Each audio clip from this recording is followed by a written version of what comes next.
Pat Maroon announces his retirement, and the Hawks lose 4-1 in one of their better games of the year. Yep, that's what happens when you're one of the worst teams in hockey. We'll wrap it up next on the CHGO Blackhawks postgame show.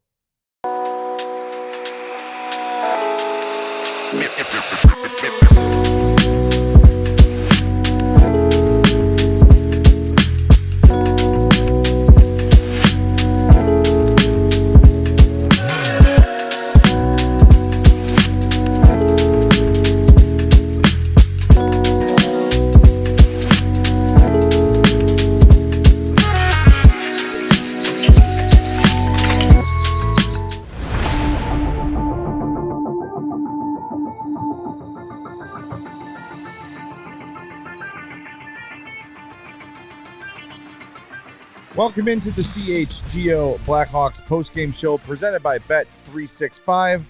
Download the Bet365 app and use code CHGO365 when you sign up. Whatever the moment, it's never ordinary at Bet365. Good pointing by Mario. I can never do that. I've gotten used to it. I always try to, when I'm doing the other podcast, the MPAT podcast, I always try to look like Rick. Look at Rick like the Brady Bunch. I always look the wrong way. Yeah. It's really stupid. I'm really stupid. Hey, thanks for being with us. You're not stupid for being here. We love you. Hit that like button for us. Make sure you're subscribed to our YouTube page as well. And if you're listening on the podcast, make sure you're following or subscribed on your favorite app. Hawks lose 4-1 to the St. Louis Blues. And honestly, we were talking with 3 or 4 minutes left in the game, and I don't have a lot of complaints. They just don't have guys that can score. If Connor Bedard doesn't score and Ilya Mikheyev doesn't score, he did. But he did. And Teuvo and Bertuzzi don't score, or Donato doesn't score, you're done. You're toast. And that was the case tonight. And they had some really good opportunities that got stopped. They had some bounces go against them.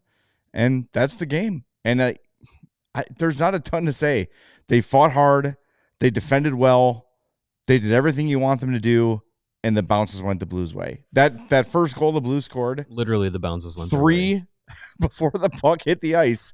It was batted out of the air 3 times, and it hit the post.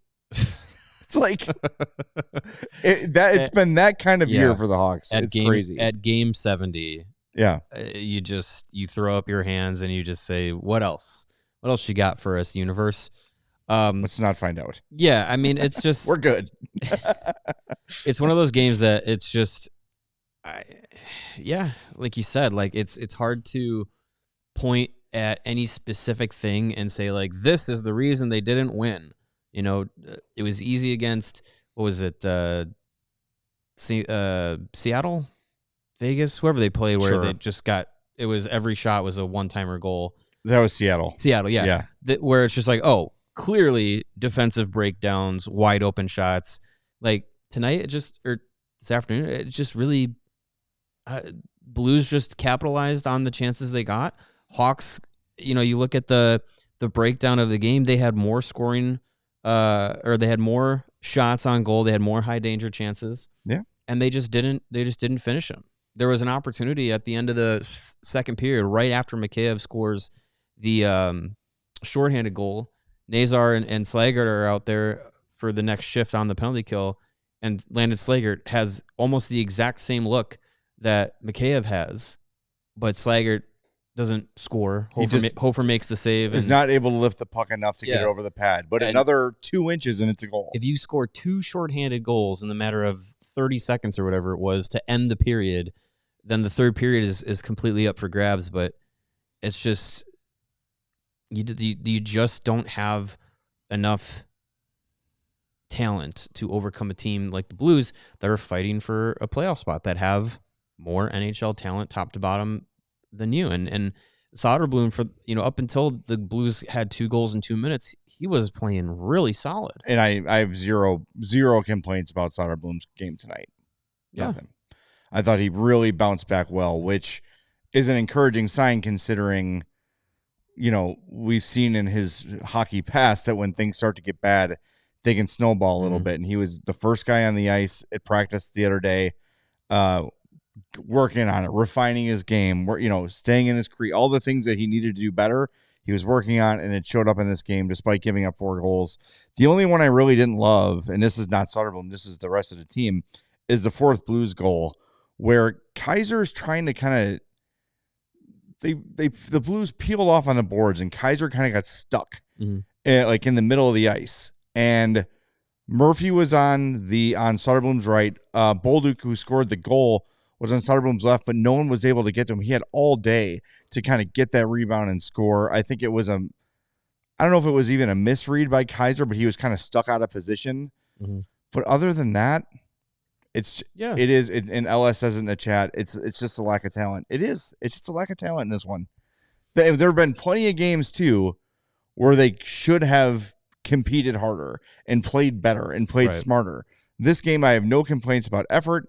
I have no complaints about compete. I have no complaints about structure. They just got beat by a more talented team. That's it. And they played almost the entire game without two of their most savvy veterans in Alec Martinez and Jason Dickinson, which I know we're going to get into after the first segment as we break down the game here a little bit. But yeah, it was. I just can't muster up the anger after this one. Yeah, I mean, I was completely fine with how, like you said, like how Soderblom played. They battled. It's just there are still a couple of turnovers that you'd wish you'd not make. Sure, but you're going to get that with a young team. I think the blow to losing Martinez, the way it happened, and then after that happens, you're on the penalty kill.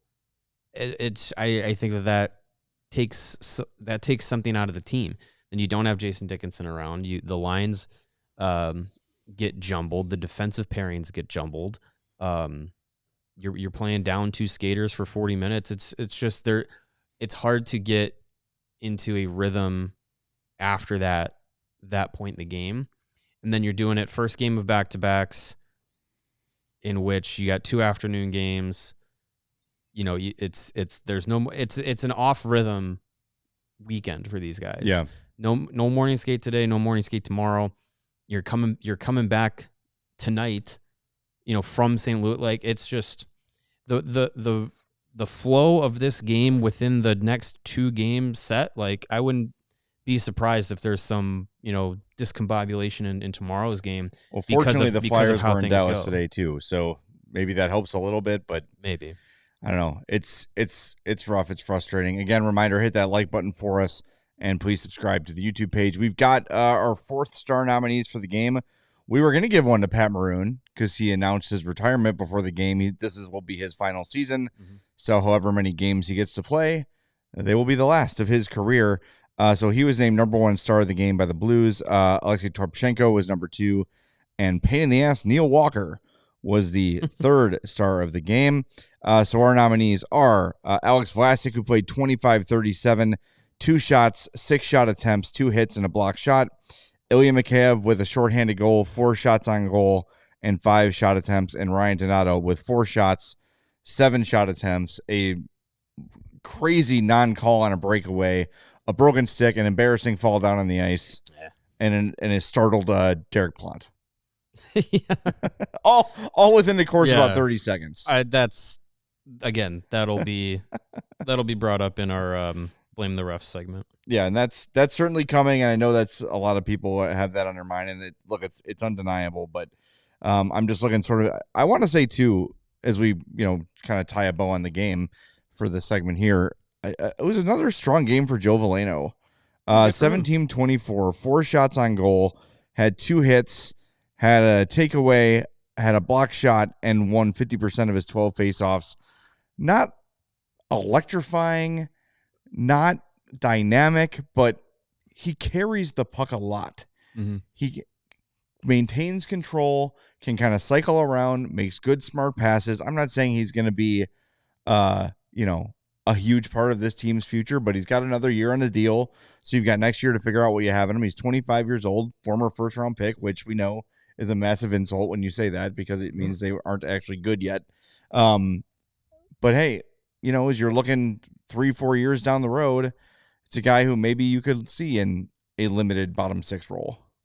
Yeah, maybe. I mean, give him a chance. I think if you can get anything serviceable out of him, given the trade that he was in, that's even more of a win, I think. But yeah, I mean, if it's a guy that you can put in your lineup and play in a bottom six role and be reliable, like that's fine. I think the biggest thing that he can do is play structurally smart, win faceoffs, give you that energy in the bottom six. And if he does all of that, he's got a chance of sticking around. And at 25, he's definitely not at the end of his career or anything like that.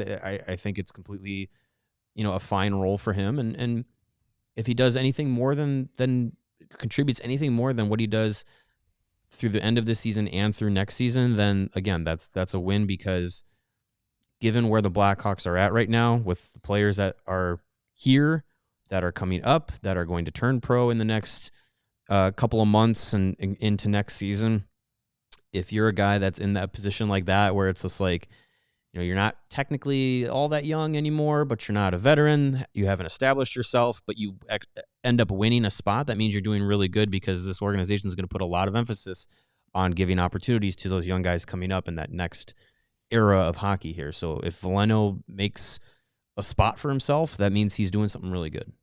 So I was just looking over the top-rated players by Corsi in this game. Mm-hmm. Bedard, Jason Dickinson was first. Well, 80%. Sure. In his 3.5 minutes. So Bedard was second with 69, nice 0.23%. Nice. Nazar was third with 66.67. Good. And Mikheyev was seventh with 52.38. So you're like, wow, that line really worked. Well, look at this.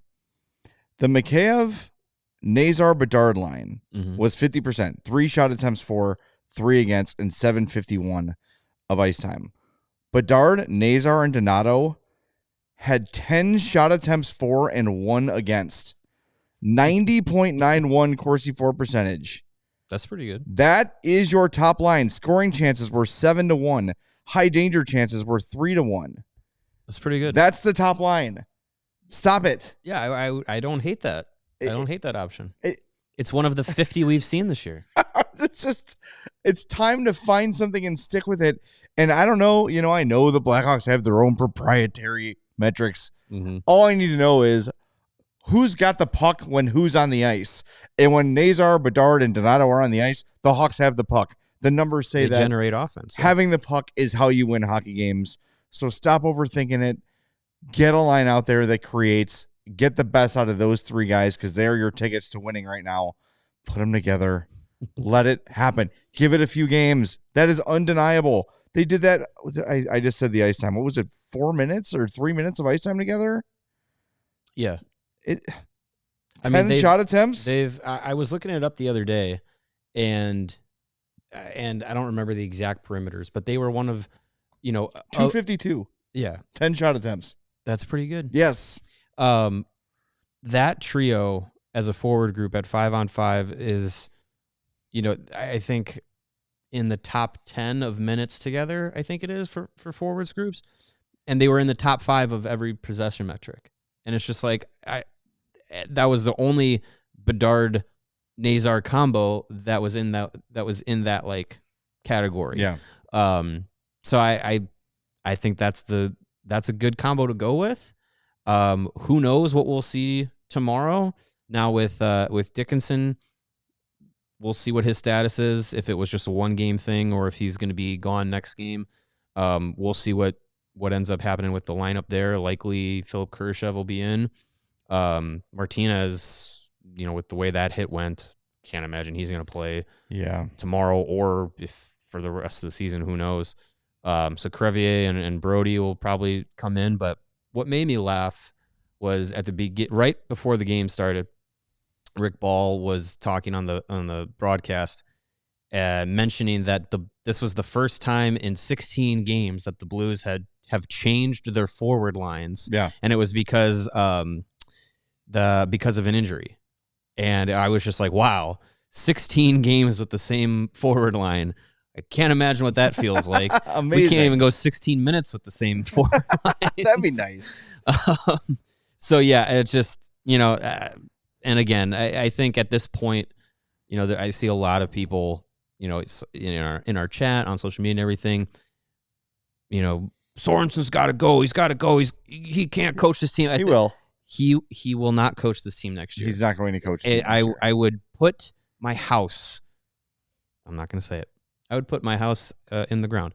I will guarantee that he is not the coach next year. I will also bet your house.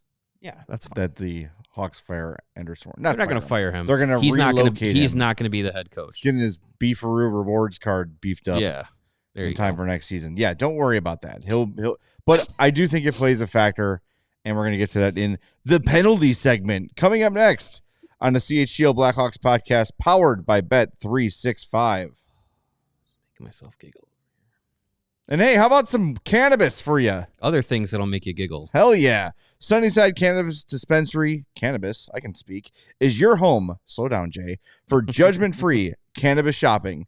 A place where all kinds of visitors are welcome to explore, discover, and purchase a wide array of high-quality products. My problem here is that I'm reading the script, and I already know what to tell everybody about Sunnyside.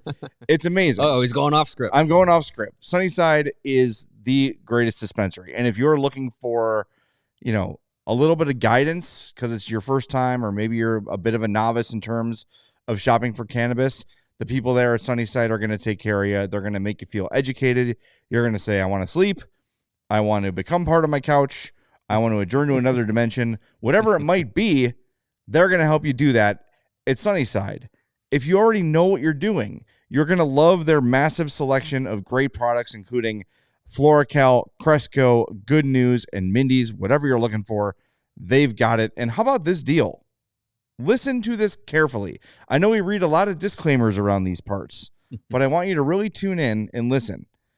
Visit sunnyside.shop for bright buys every day, including 50% off your first 3 online purchases. Enter the promo code HICHGO at checkout to qualify. Exclusions apply. Again, use the code HICHGO for 50% off your first 3 online purchases. Sunnyside Cannabis Dispensary. Bright buys every day, only for 21 plus or Illinois MedCard holders. And what better thing to do when you've become part of your couch is watch all the college basketball going on right now. Yes. And play some Prize Picks. It is the end of the basketball regular season and the NHL regular season. Getting to the end here. And the playoff race is heating up. Blackhawks not in the playoffs. Bulls in the playoffs now. Let's go, Bulls. Playoff time. Don't miss your chance to cash in as the league's best fight for those playoff positions. Prize Picks offers weekly promotions that can lead to big payouts like Taco Tuesdays, where each Tuesday, Prize Picks discounts select player projections up to 25% to provide even more value for your lineups. The app is super easy to use. All you got to do is create a lineup of picks, and all you have to do is pick more or less on a number of player stats for your shot to win up to 1,000 times your money. Anywhere between 2 and 6 selections in that lineup can make you a winner. And what's really cool about Prize Picks, yes, that differs from other daily pick'ems, is that you don't have to hit every single one. Now, if you do 2, you have to hit both of them. But if you pick 6 and you still hit 4, you're still a winner. Nice. I like that math. On Prize Picks, you can mix and match too. So you can do basketball and hockey and spring training baseball and darts, League of Legends, Call of Duty, all those normal things you can bet on, or you can select. Prize Picks allows you to do that. So download the app today, and when you do, use the code CHGO. And when you do that, you're going to get $50 instantly after you play your first $5 lineup. Again, download the app. Use the code CHGO to get $50 instantly after you play your first $5 lineup. That's it. All right. Simple as that. Super chats. Prize Picks. Fun stuff. Sarah? Windy City Hockey says blind refs every game for the Blackhawks. Yes. This is the penalty segment. This is the referee segment. And Neil says, I flew in for my first game with the UC tomorrow. Would love to get a picture with the CHGO crew if possible. Nice. You can do that if you go to the hockey barn before the game. Right there in Ogden and Adams, we're going to be there at 11:30 ahead of our takeover. You can't come into our takeover with us unless you bought tickets, but you can come take a picture and eat some pizza and get your first drink on us. Takeover is sold out, by the way. It is. All Thank you, tickets are everyone. sold. We will see everyone tomorrow at the hockey barn before the game, and then we'll be in section 312. Easy one to remember here. Yep. And it's gonna be a fun time. Win or lose, we have fun, and be a first time we get to see the Flyers in town this year. Yeah. First time Matvei Michkov is gonna be in town. Get to see him, Future coach John up Tortorella. close and personal. Sure, maybe. Why not? It'll be a good time. The refs, they stunk. Yeah, we say this all the time, but we've been saying it a lot recently. We don't like to blame the refs. It's gotten to the point where you can't not make something of it. It's insane. Look, whether you want to call the Alec Martinez play a board or a trip, I do. It's something.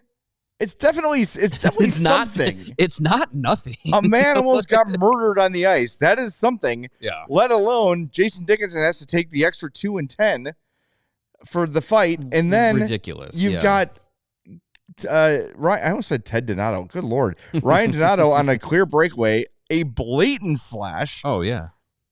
For follower of Christ Ryan Donato to freak out the way he did in that moment was wild, and he's right. Yeah, he's absolutely right. Like, what are we talking about here? And there was a play in the second period where Bedard is up against the boards, and he's got a stick like through his soul.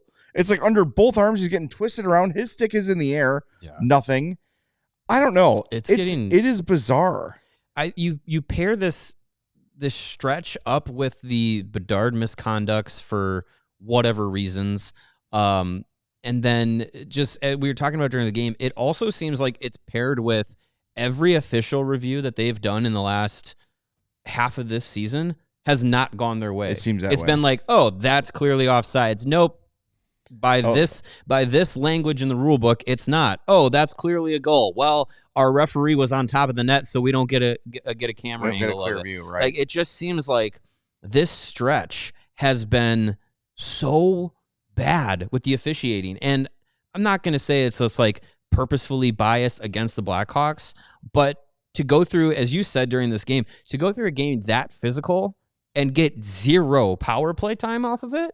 Mm-hmm. I cannot imagine that is possible, and it just seems like it keeps lining up with games against the Blackhawks. And sure, that's the team I watch the most, and that's the team I cheer for the most. So I'm so biased. I am biased, but even objectional observers have to say, like, hey, refs are kind of screwing you guys here. You had a game with 41 hits in it. This was a pretty physical game. Yeah. And you didn't find one violation by the St. Louis Blues. Are you effing kidding me? Can't believe that. You can't find one penalty to call. And, I mean, for the most part, they let him play because the Hawks got the Bertuzzi trip had to be called. Yes. Because that was I think it was Kyrou that sidestepped him and his stick was out. I mean, it was textbook. Yeah. And that was the only other call made that wasn't a fighting major or the misconduct and instigator. Yeah. So that was the only penalty called in the course of the game. I mean, refs probably wanted to say, "Hey, let's get this game over with. We got some March Madness to watch." I don't know what it was, but it's just getting ridiculous. And like, I don't know. Maybe there is something to is Bedard complaining too much, and the refs are tired of it. I don't care. Call the penalties, and he won't complain to you. Well, exactly. I can't say never. There's probably been a time or two. But when I see Connor Bedard complaining about a call, it should have been a penalty. Yeah. And we talked about it in the misconduct game. Sorry to interrupt you. No, but in the misconduct game where it's like the concept of a young player has to earn a call, your job as referee is to watch the game as if the players don't have numbers on. Right. It is, was that a penalty or not? I don't care who did it. I don't care who received it. Is it a penalty or not based on the letter of the law? And there have been so many times, especially over the last 4, 5, 6 games, where it's palms up several times a night. Like, where's the call on that? It's break your stick on the ice time. I cannot. Yeah, I can't believe that we're at that point, and it just seems like you'd even think like, hey, you guys are at the bottom of the league here. We know you're outmatched. Maybe we'll give you an extra cookie here just to say, hey, sorry that you're getting killed night in and night out. But no, now we're going to add to the problem. Right. We're going to swallow the whistle against the team that's 31st in the league. I don't get it. And to the people, to the notion that like, oh, the coach has to scream and yell, like, yeah, that gets in the ref's ear. Yeah. That I feel like at some point that also for NHL refs goes from, oh, okay, I hear you, I'll look out for it, to, no, you can't talk to me that way. Now you get a bench minor too. Yeah, I don't like how you're talking to me. Like, it gets ridiculous. Well, what was the game? Again, they're all so freaking similar, where the Hawks got a penalty call that was a little ticky-tack. Oh, it's Vancouver. Mm-hmm. And Taka complained, and like 10 seconds later, they called the ticky-tack call on the Hawks to even it up. Because he said something and got a result. And look, that's Rick Tocchet. That is a very good all-star level NHL player. It's an NHL lifer.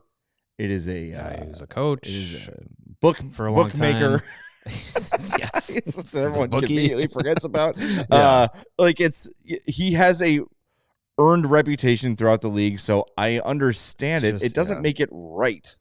It doesn't make it right that different coaches and different players get different treatment.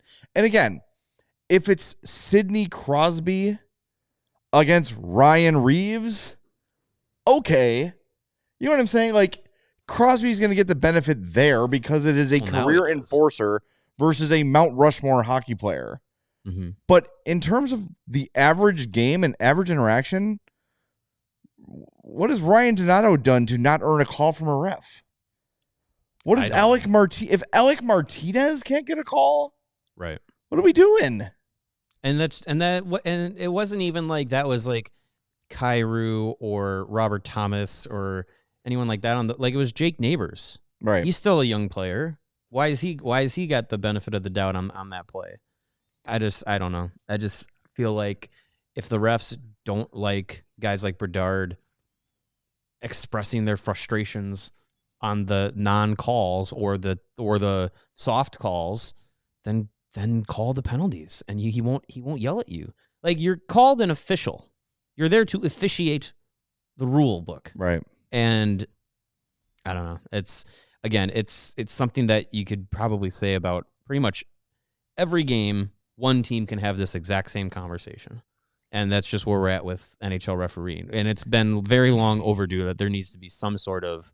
There has to be accountability. Yeah. It's just... It's ridiculous. And again, like, it's... And granted, they're not a good team. Like, yeah, that's true. Like, no one is denying that. Give them one... They should have had at least one power play in this game. This is... Or a penalty shot. NHL. There is no team that plays penalty-free hockey for 60 minutes. It is impossible. I can't wait till we see... There's going to be at least one playoff game this year that has 0 penalties in it. Yeah, and guys are killing each other. Yeah, I mean, that's... But I'd rather have that. Yeah, no one gets. If you're just going to let it go, then let it, and just let the teams know, like, it's going to take an assault for me to call something tonight. Cool, we're on the same page. We're going to play physically. Great, wonderful.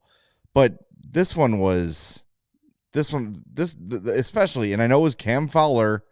He's been in the league for a long time. Yeah. So he gets the benefit of the doubt over Donato, I guess. But that shouldn't be the basis for a call.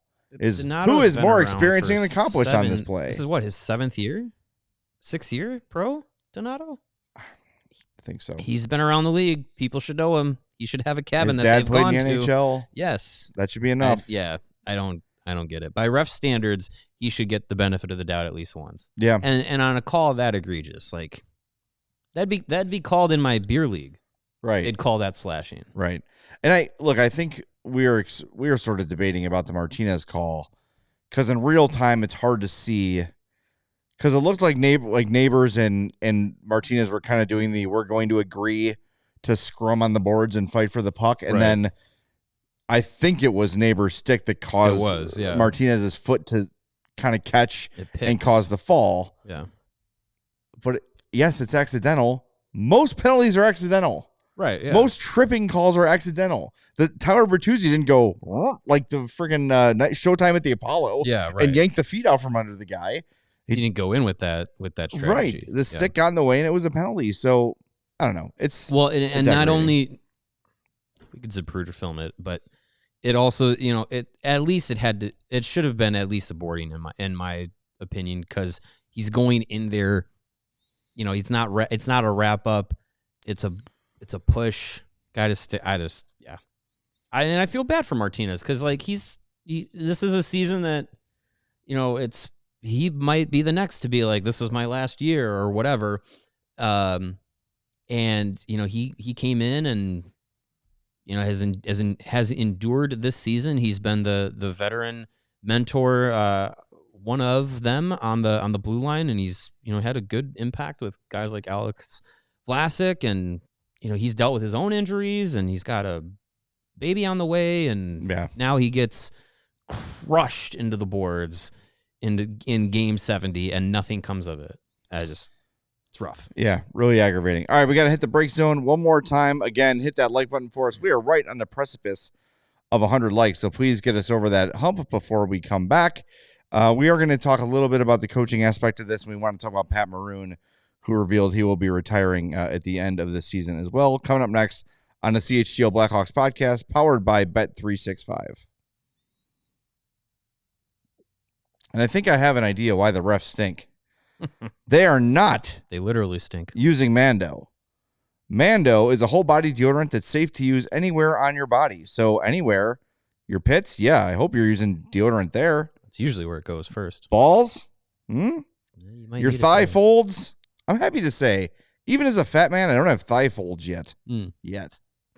Belly buttons, butt cracks, and feet. Something to shoot for. Slather the Mando on there. It's created by a doctor who saw firsthand how normal body odor was being misdiagnosed and mistreated. I want to recommend my favorite scent, the Clover Woods, but they've also got the Mount Fuji, the Pro Sport, and the Bourbon Leather.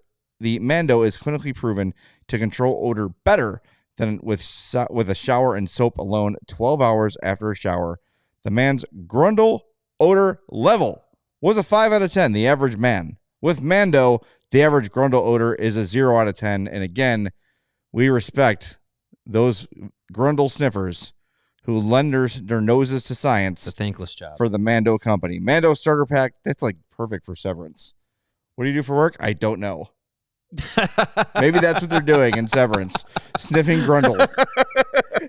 Mando starter pack is perfect for new customers. It comes with a solid stick deodorant, cream tube deodorant, 2 free products of your choice like a mini body wash and deodorant wipes. Keep those in your glove box. And free shipping. As a special offer for our beloved listeners and our stinky ones, get $5 off a starter pack with our exclusive code CHGO. That equates to over 40% off your starter pack. So use that code CHGO at shopmando.com. That's SHOPMANDO.com. Please support our show and tell them we sent you. Smell fresher, stay drier, and boost your confidence from head to toe with Mando. And what you might do to need more of that Mando is sweating out your picks with Circa Sports Illinois, because whatever the sport is, the app to bet is Circa Sports Illinois. Circa Sports, it's sports betting the way it should be. Circa Sports Illinois has high betting limits, low holds, and exceptional customer service. You can bet on all your favorite teams in every game this season. Again, college basketball, full swing, big weekend. Yep. On the Circa Sports Illinois app, whether it's spreads, props, futures, or in-game, Circa Sports has it all. You can fund and bet like a pro from anywhere, anytime in Illinois. So download your new bookie today at circasports.com. You must be 21 or older, and if you do have a gambling problem, call 1-800-GAMBLER. All right, we are over the 100-like precipice. We appreciate that. Nice. Again, every like brings Sarah's fever down 0.01 degrees, and we need that. She's here. She's hammer sick. That like button. Yeah, let's go. Hit those likes for Sarah. Any more super chats we got to get to? All right. We have already discussed how Sorensen will not be the head coach of the Chicago Blackhawks next year. Maybe the Rockford IceHawks, which is fine. Probably. I am frustrated, and I think the players are frustrated too. And look, I know we don't see every coach's reaction on the bench, but I would imagine that after an instance where Connor Bedard was given a misconduct, pick one, Alec Martinez is almost killed, and Ryan Donato is on a breakaway and is slashed so he doesn't get a shot on goal, that had the coach been upset, they would have shown it on the broadcast. If there was a reaction, they would have called I would imagine, especially as that narrative has begun to build over the last few games. It's something that I would think a producer, and I have some experience producing, would be keeping an eye on during a game. Yeah, this being part of the storyline lately. Yeah, I just I feel like the players publicly aren't going to disparage their coaching staff. It's not a good thing to do. But I wouldn't think that Anders Sorensen is the cup of tea of a lot of NHL players with his demeanor and how he coaches in game. Yeah. Just from what we're able to kind of take away from watching him coach and how he handles himself in practice and stuff. The communication, I think, is a big thing. I feel like he's a direct communicator. Players probably respond to that, but it just feels like he is best as a development coach, which he was for a very long time. And until they fired Luke Richardson, he wasn't. Fired him? He fired him? Until they fired. Oh, okay. You said did he. I say? Oh, until they fired Luke Which Richardson. Which is pretty funny, actually. That's all I had to do? He did. Sweet. Anders wasn't going to be an NHL head coach. So he's put in this situation where the young guys developing is now the focal point, and they brought up very quickly after Luke Richardson was fired and Sorensen was put in place. That's when we saw Nazar and Slager and Doc and Del Mastro and all these young guys go up and get more substantial time. So it became the focal point of the development of the young guys. And I think for the most part, all those guys have taken positive steps from the first time that they played this season to now game 70. A lot of those guys are in better spots now with their game than they were. So that's a positive, but from the NHL standards of what you'd want or expect out of a head coach, Sorensen is not the guy to be able to do that. And he seems like a lovely guy. Yeah. But that's not what we're looking for right now. Again, he seems like a very good development-focused coach. Yeah. Your point about Sorensen maybe not being what NHL players connect with is interesting. And it leads kind of into the Pat Maroon conversation, because for a long time, I was of the mindset of fighting is dumb, it accomplishes nothing. You know what I mean? It's stupid. It's an archaic part of the game. And I still scientifically believe that. There is no evidence that winning a fight or losing a fight equates to wins or losses in the game. Sure. But since I started covering a team full time, and I see the way hockey players in the NHL think and the way hockey players in the NHL behave, it does matter to them. And I think that in the era of analytics in sports, I think we've a little bit lost sight of the fact that these are human beings, and that connection and bonding and teammateship, to steal a word from Phil Emery, matter. And those sort of things, like a guy standing up for a teammate who just got boarded, like Jason Dickinson did today, or Pat Maroon, who's not going to F around if someone's messing with him. It does matter to the team. And that's kind of where we're at with the Sorensen thing of, is Anders Sorensen throwing a stick on the ice to get the refs' attention going to change anything? No. If anything, it might get them shorthanded a little more. But at least the guys can look over their shoulders and say, someone is fighting for us. There's someone out there that's pissed with us. Mm-hmm. And people are saying like Sorensen doesn't care. That's not the case. I guarantee you Sorensen cares. And someone mentioned that he's just a coach out there with an iPad running a practice. He is way more active in the practices than Luke Richardson was. Yeah. Vocally, he has I feel like he's got a higher standard of practice than Richardson does. He will call them out when they suck. Mm-hmm. He'll say you're not doing well enough. He will give them hard practices when they earn them. He's done it at least 3 times that we have heard from, the seats. Right. Yeah. But the in-game part of it matters. And I think guys need to see something behind them. Again, will it result in wins or losses directly? No, but it brings the group together. And that stuff matters, especially in a game like hockey or basketball or football, where it is a fully 100% team game 100% of the time. Yeah, the team being able to be together is a huge aspect of it. And I mean, I would say that there's probably been some disjointedness with this group this year for various reasons, some that might not be with the team anymore. But what do you mean? We've seen in the past, you know, there's guys in a head coaching role where teams rally with them, right? They're like, yes, we're following this guy. You know, that is the cohesion is behind the head coach. There's also been times where head coaches and their style is the bad guy, and the team but they rally against comes together as a group yes. because we don't like this guy and how right. he's coaching us. Yeah, that's a great so point. We're going out for ourselves. Yeah. and sometimes that works. But I just feel like, you know, it's definitely not at that point. And I don't think it ever got to that point with Luke Richardson. But I think the next person who's coming in to be the head coach of this team, however they want to do it, needs to be one that can get the locker room pulling on the rope in the same direction, all as a unit, because sometimes it's not the most talented teams that go the furthest and win the Stanley Cup. It's the teams that just play the best together. Yep.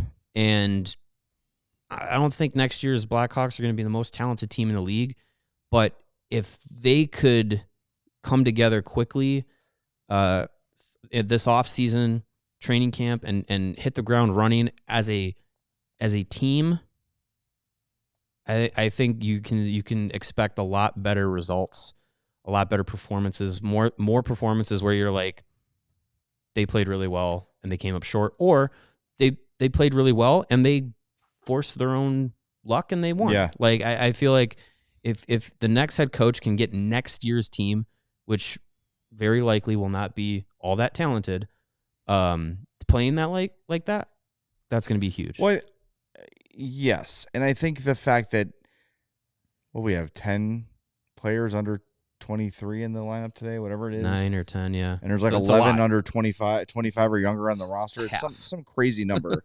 Yeah, these guys know each other. They came through Rockford together. They came through the draft, and like, let's not forget, the last few development camps for the Hawks have been off ice. Yeah, we're doing team bonding.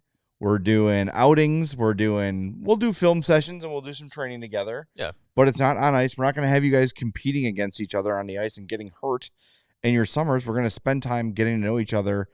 And that is, I think a lot of people I know I didn't like it because I want to see some hockey in the summer. Right. Yeah. But it makes a lot of sense when you're looking at the development here. And it seems like Kyle Davison and his staff realize exactly what we're talking about. And saying, like, we need these guys to be close-knit. We need them to know each other. We know them to fight and battle for each other. And I think for the most part, you're seeing young guys do that. I saw somebody hit me up on Twitter today saying they wanted to see Ethan Del Mastro be, like, a little more physical and maybe, you know, if Connor Bedard's getting messed with it, to fight right away. I think that will come because you've got young guys who are barely surviving at the NHL level. And I'm not saying that's the fact with Del Mastro, but he is so worried about, be in the right spot. Yeah, he's got a lot. Like, he's got a million things going through his mind. The most on his plate that he's probably had in his NHL career, or his hockey career. Yes, I would imagine so. Yeah. I would imagine so. So that sort of secondary stuff isn't top of mind right away, but that will come as he gets more comfortable and finds his way on the team. He jumped into the little scrum that Vlasic was in and then got a helmet popped right in his mouth. Yes. So, I mean, he did jump in there. And I'm just using him as an example. Yeah. I agree. Just to be clear. And I think, you know, we saw it with Nazar a few games ago, jumping in when Bedard and Reichel were getting the business. And we heard it from Alex Vlasic when he was on the show, just kind of about the young group young guys kind of coming together and being able to have each other's backs, and how that is built in the last season and a half with their time together in Rockford and time together as they grow. So I think you're going to see that, and I think that's probably something that a guy like Pat Maroon has been able to have that lesson and ideology kind of rub off in the room. I know Colton Dock talked to him a few weeks ago, and he said Maroon is a guy that he's taken a lot from this year, and it makes a difference. So and they got guys that are going to do that inherently in their game, and then there's going to be times where, we saw Jonathan Toews was not a fighter, but he would stick up for his teammates, and they all did. Guys will be able to and have the willingness to do that as this team continues to play together and continues to play for more as they grow. There's going to be more games that matter. There's going to be more high stress situations, and it'll get there. I truly believe it will. Well, the shift is underway. For sure. Since the trade deadline, they have gone all young. TJ Brody hasn't played in forever. A lot of people are asking if Martinez is hurt, who's coming up. Louis Crevier is going to play. He's on the roster. They've only got one recall left, so they might wait until they absolutely have to make it. Yeah, and they have enough guys to cover the injuries. Yeah, so maybe if Dickinson's out, Kurashev can go back in. So they've got options on the roster right now. I really don't see a forward getting called up. If they call anybody up, it would be a defenseman, I would think.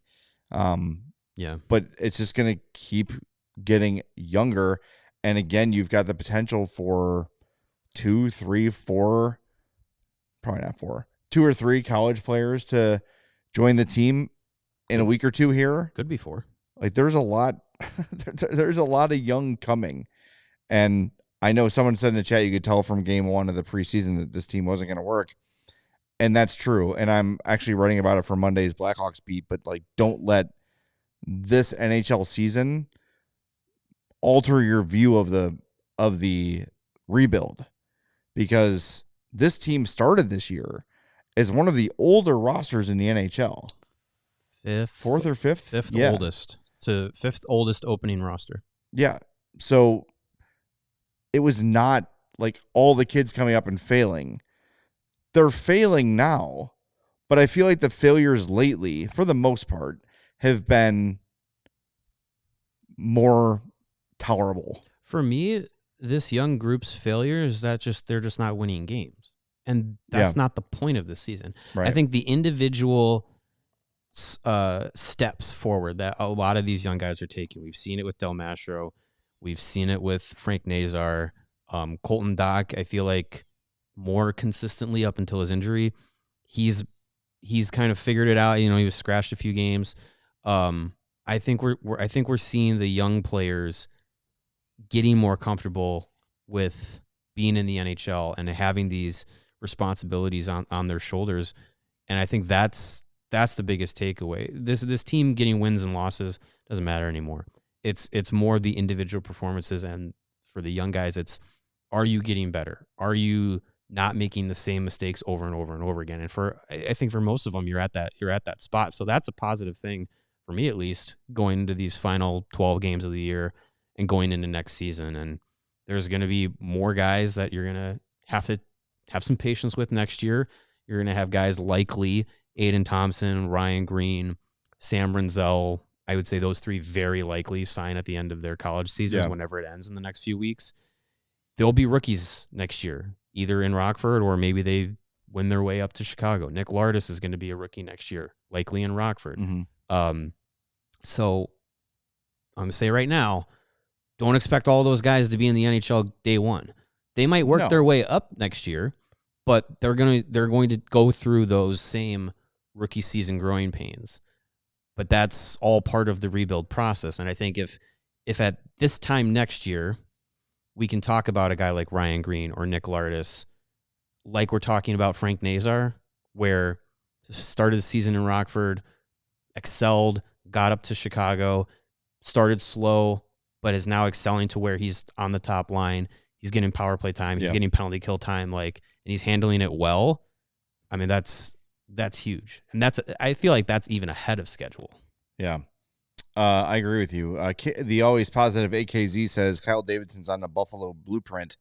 I think Buffalo's biggest problem has been they've dealt away young guys that have become superstars on other teams, and they keep rehashing the same. They keep bringing Lindy Ruff back. They're just stuck in neutral. And the other thing about Buffalo is no top free agents going there ever. No one wants to play there. Buffalo should be such a better destination because of the hockey market that it actually is. Right. But that ownership group, the Bills are doing great. That's all they care about. Well, it's also, you can't compare the organizations. I'm going to cough too. All right, we're all done. Everybody's coughing.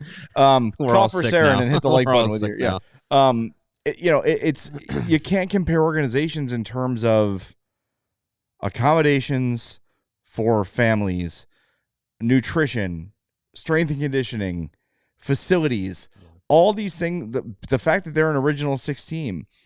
I don't know the Sabres travel arrangements, but I'm assuming the Hawks are better than theirs. Like, these are the things that matter to guys that are free agents. Brian says, why would Marner want to come here? It'd be nice, for sure, but I doubt it. It's an original 6 team with a lower spotlight than Toronto, which a lot of people think has been his issue in Toronto, is that every time he farts, there's a news story about it, and he doesn't love that. I mean, I wouldn't either, but, be a lot of news stories. There'd be one right now. And they've got a crap ton of money to pay. So all the things I'm mentioning about all the things the Hawks can offer, plus money.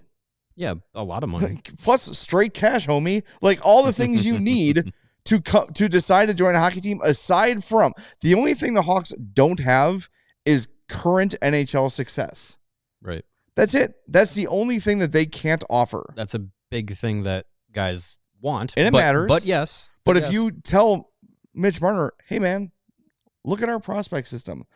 What this team needs is a top 6 forward to play with Connor Bedard, to put us to the next hump. You're that guy. You're the guy we want the most. Yeah. You're going to be a face of this franchise.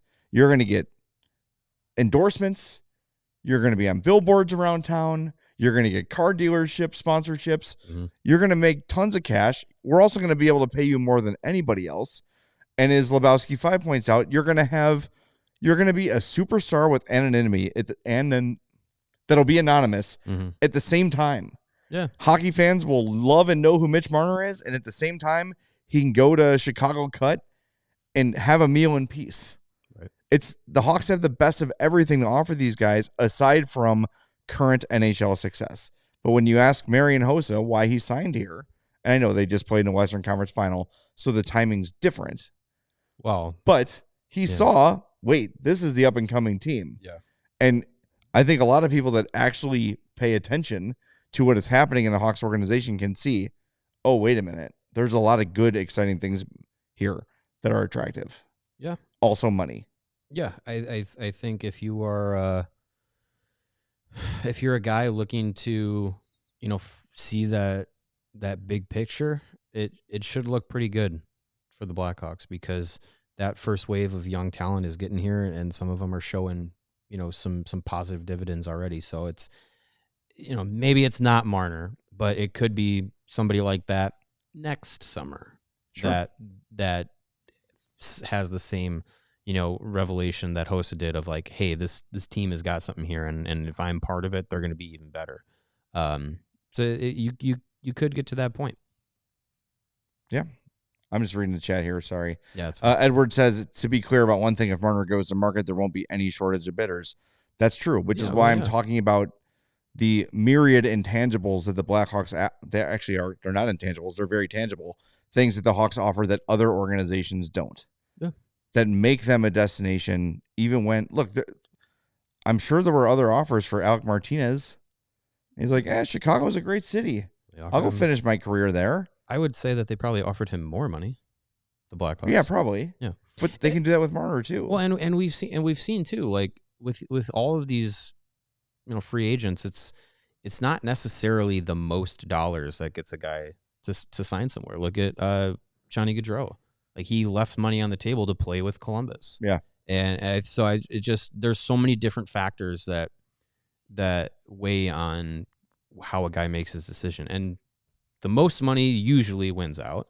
True. But to your point, like the way that some players are not big city, guys that love big cities.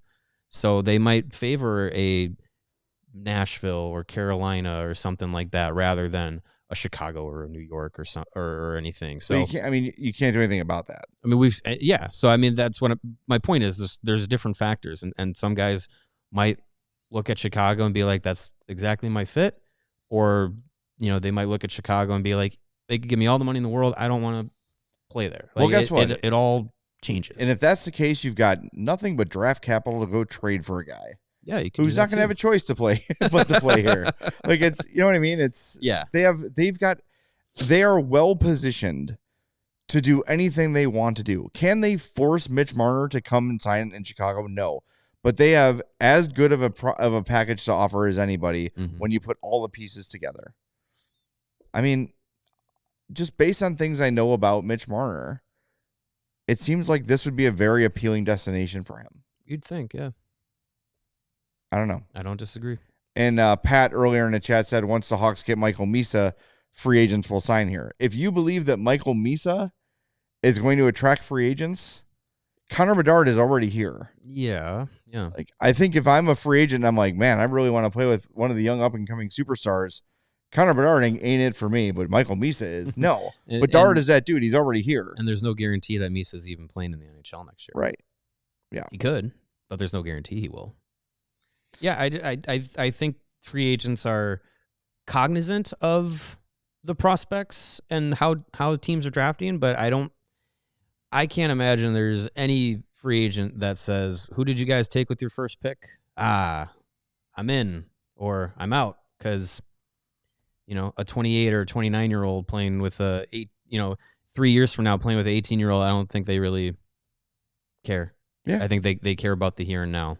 But what's good is going into next season, the here and now is going to be mostly young guys that are taking those next steps, and a lot of former first round picks, top prospects. Like I think that is something that you can sell. It's young guys that have played NHL games and that have shown some NHL success. Yeah. We got to get the 4-star, right, Sarah? We didn't get a chance to really talk about Pat Maroon. How much time do we have left? Oh, well, guess we're not going to talk about Pat Maroon today. We've mentioned him in the pregame. We mentioned him at least twice on this show. Yes. All right, 4-star of the game. Who is the winner, Sarah? It is Ilya Mikheyev. Another strong game for him. He is really making himself known around these parts. Yeah. His second shorthanded goal of the year. Also the Hawks' second shorthanded goal of the year. 4 shots and 5 shot attempts for Ilya Mikheyev, who started the game and finished it on the top line with Bedard and Nazar. Yeah. He's been good. There's no doubt about it. I think it took him a little while to find his place here, and has found it. And for the most unassuming guy in the world, he's been really aggressive and contributing every night, and you love to see it. It's a really nice trade for Kyle Davidson. Yep. You're getting probably more than you might have expected out of him, which is I would good. think so. Yeah. I mean, 16th goal of the year. Got 12 games to go. I mean, 20 is not out of the question. Especially when you look at, he started really slow in terms of goals. Mm-hmm. He could not finish at all. In the second half of the year, he's really started to find his ability to score. Yeah, I mean, let's say he's this year's random 20-goal scorer for the Hawks. They've had about 4 seasons in a row with a random 20-goal scorer. Yep. This year, it's Ilya Mikheyev. It was Taylor Radish, then it was Jason Dickinson, and now it is Ilya Mikheyev. Philip Kurashev had 20 goals, did he not? Philip Kurashev, too. Yep. Did he? I think he had 20 last year, yeah. Look it up. To the internet. Philip, 2 Ps. All right, well, Mario looks that up. We want to remind everybody about our takeover tomorrow. If you're one of the diehards, they got tickets. We're going to be at the Hockey Barn at 11:30. 18 goals. 18, okay. Right there on Ogden and Adams, right by the UC. You can bring kids in there. Yeah, so if you're bringing it's a restaurant and a bar. Yeah, and you don't have to be there right at 11:30. We'll probably walk over. What do you think? Like 1:15 or so. Puck drops at 2. So yeah, I'd say probably 1 o'clock. It's about a 15-minute walk. Yeah, so 10-15 minutes. I would say be there by 1 if you want to go. But we're gonna buy a couple pizzas. Your first drink is on us. So come by to the Hockey Barn before the takeover. Also, if you've got a ticket, you don't have to go to the Hockey Barn. You're not obligated. Yeah, you could meet us in the section too. Meet us in the seats. We'll see you there. But we should be walking in around 1:15, 1:20. And we want to be one of the first 10,000 Yeah. in the door because they got the little Connor Bedard pins. Those will be cool. So we get those because we got tickets. It's the only giveaway we got all year. Yes. So one of the few. Yeah, come join us. And by the way, if you're not going to the takeover and you're going to the game, you can come to the Hockey Barn too and come say hi to us and hang out. We're not going to buy your food though, damn it. We're not doing that. But we will see you there tomorrow at 11:30, and then puck drops at 2, and then we will be doing a delayed post-game show. Yeah. Because Mario and I are staying for the whole thing, and then we'll make our way back here and do the post-game show. So probably about, give us about 30 minutes after Final Horn, and we'll be on the air. Yeah, we were on at, 4:40? Yeah, about 4:40. 5-ish. Yeah. So let's say about 5:10. Sounds about probably. Right. 5:10, 5:15. But set those reminders, set those notifications on YouTube so you know when we go live, and we'll obviously tweet them out and blue sky them out and all that great stuff too. So yep. We'll be here tomorrow. See you at the Hockey Barn. See you at the UC. See you on the post game tomorrow night on the CHGO Blackhawks podcast, powered by Bet365.